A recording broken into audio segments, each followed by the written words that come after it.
before we get this thing started, can I get your name and your profession? My name is Bari Lutalo. I'm an artist, producer, multi-instrumentalist. Okay. What was the first piece of equipment you bought that, really was like, I'm proud to be doing this?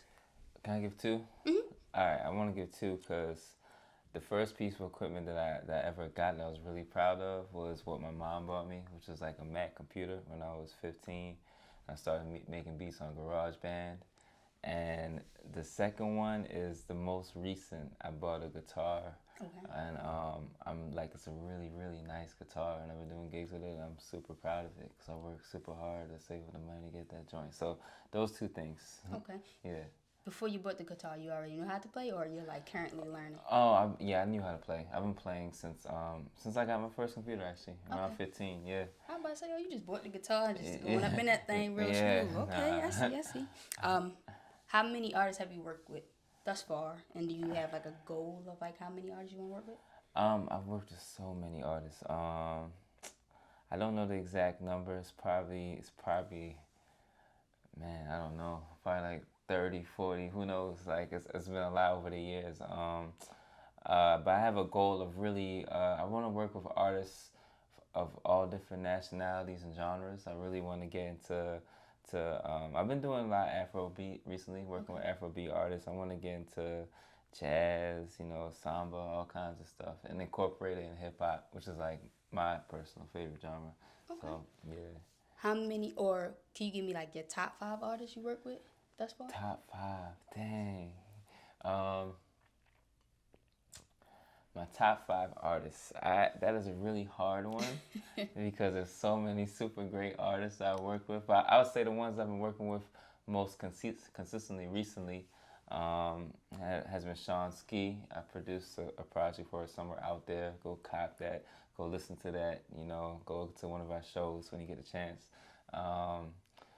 Chelsea Monet, who's like an amazing singer, amazing vocalist. Devin Shacklet, who's a singer as well, and we're in a band together called What a Vibe. Deep Blue, who's a producer. He produced my most recent project, which is called Space. Okay. He produced and mixed it, and he's a guitarist, bassist, drummer, multi instrumentalist, much like myself.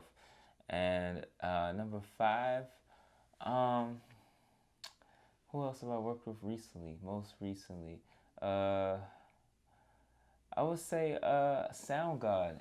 Sound God is he's a producer. I just started working with him like maybe a month ago, and he's amazing. He's an amazing Afrobeat producer and artist, singer too. He just dropped a project, so go check him out.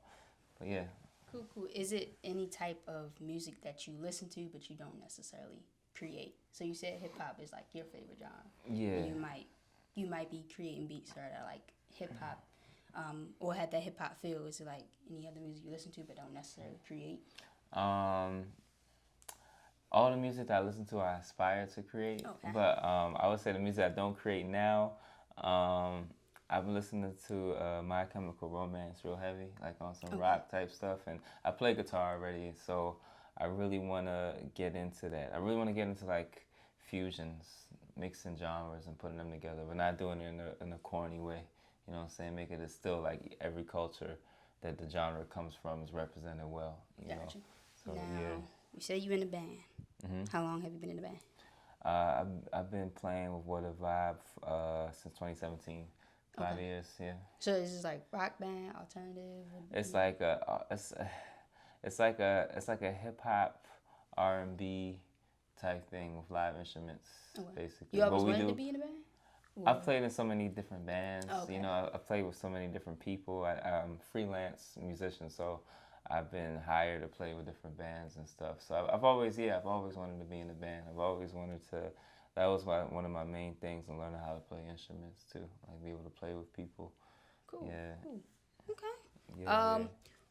What is like the setting you need to be in, or how does your creative setting look like? What's the essentials that's there? I just need I need my laptop, with Logic. I use Logic mainly. I need a USB keyboard, so I can make tracks. I need a microphone so I can record vocals, and a guitar, Okay. and I can I So can do if I anything with just that. give you a tent like in the middle of a park Mhm. and to put all those things there, you good? Yes, I'm Okay. good. All I'm right. good. Yeah, That's yeah. good. That's It cool. would be nice to have like some kind of wall to block the sound and stuff. But if not, we'll just make work with it. You know. Okay. Yeah. All right. So I know when I'm creating, this is probably weird. I probably be messing myself up sometimes. I like to have like background noise. So I'm probably like listening to like an interview over here, but I'm like editing something like right here. What is like? What's like that That's background something for you? That's actually, I do something very similar sometimes. Okay. Sometimes my mind can be so all over the place sometimes, but it's good to like unwind a little bit and not be super hyper focused unless I really need to be. Like if I'm mixing or something like that and I really need to listen and pay attention to what's happening, then yeah. But generally speaking, I'm the same. Like I like to watch. Sometimes I watch interviews. I really like watching interviews from all different mediums, whether it's like sports interviews or music or um, podcast type stuff. So yeah. Okay. Have you ever had a beat that you created for an artist and you was just like, I don't really know, but the artist got on there and was like, made you feel so much better about the beat? Oh yeah, so many times actually. Recently, I would say, like even with Somewhere Out There, producing that with Sean Ski, like those some of those tracks, especially the first versions of them, that like I felt like they could be better, or I needed to work on it. And she'd be like, "Nah, that's fire," and she'd get on there and just spit a fire verse or make a really dope song, And I'm always impressed with artists like that who can take anything and just make it magic. Okay. What would you say keeps you going as far as like producing and creating music, whether it's like reaction from artists or like just really just making things?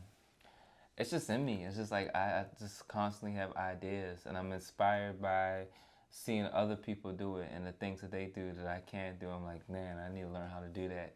So I practice until I acquire that skill. Okay. What would you say is like a staple piece for you when you go out or when you performing? Like that one thing you have on or that one thing you bring with you, and people is like, this is staple. Like when I see this, I know he gonna be here. Oh, definitely instruments, like the instrument, like the guitar or the keyboard. I feel like in a lot of the spaces where I go to perform, there's not a lot of that because it's like a lot of rap shows or singers on the mic performing the tracks, and I feel like that's the one thing that makes me stick out. Sometimes it's other people that have it too, but it's rare to combine rapping and playing. Do you like is your guitar and your piano like decked out, like or keyboard decked out? Not yet. It's gonna be. Okay. It's gonna be. All right. I'm If gonna you have decked it it decked out. what is gonna look like? What's it gonna look like? It's gonna have some dope stickers.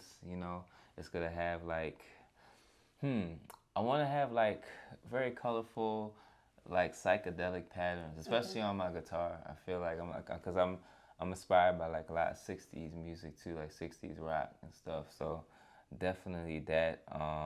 Definitely some like floral patterns and stuff. Yeah. Would you ever combine, like, I would say, I guess we call it like hippie music, or like that psychedelic type feel music with hip hop?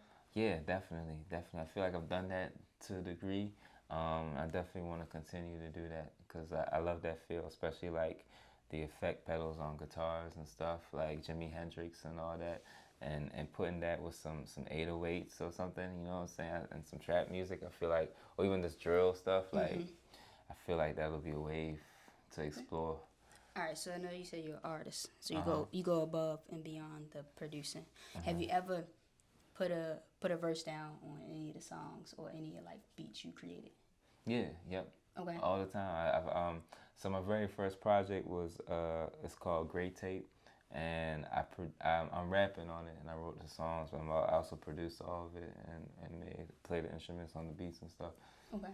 Yeah. Did that take you a long time to do? Because like you just said, you did everything for the album. Yes, yes. It took me a very, very long time to do that. Yeah, generally speaking, I like to take my time with making music anyway. But yeah. What's like the longest time you've taken to make a project? Longest, what's the longest? I think Great Take might have been the longest. Like some of those songs I started in 2012 and it didn't come out until 2015. So Okay. yeah. All right. Well, that's good. Yeah. That's fine. Yeah. All right. If you had an action phrase or like a phrase that you always said when you leave in the scene, like, you know how like in TV shows somebody drop a line and they gone. Oh yeah. What would be your phrase? Dang, that's a good one. PCR, my next show. Okay, all right, here we go. PCR, my next show. Yeah, yeah. Now you just gave me that idea. I'm performing tonight. Okay. Yeah.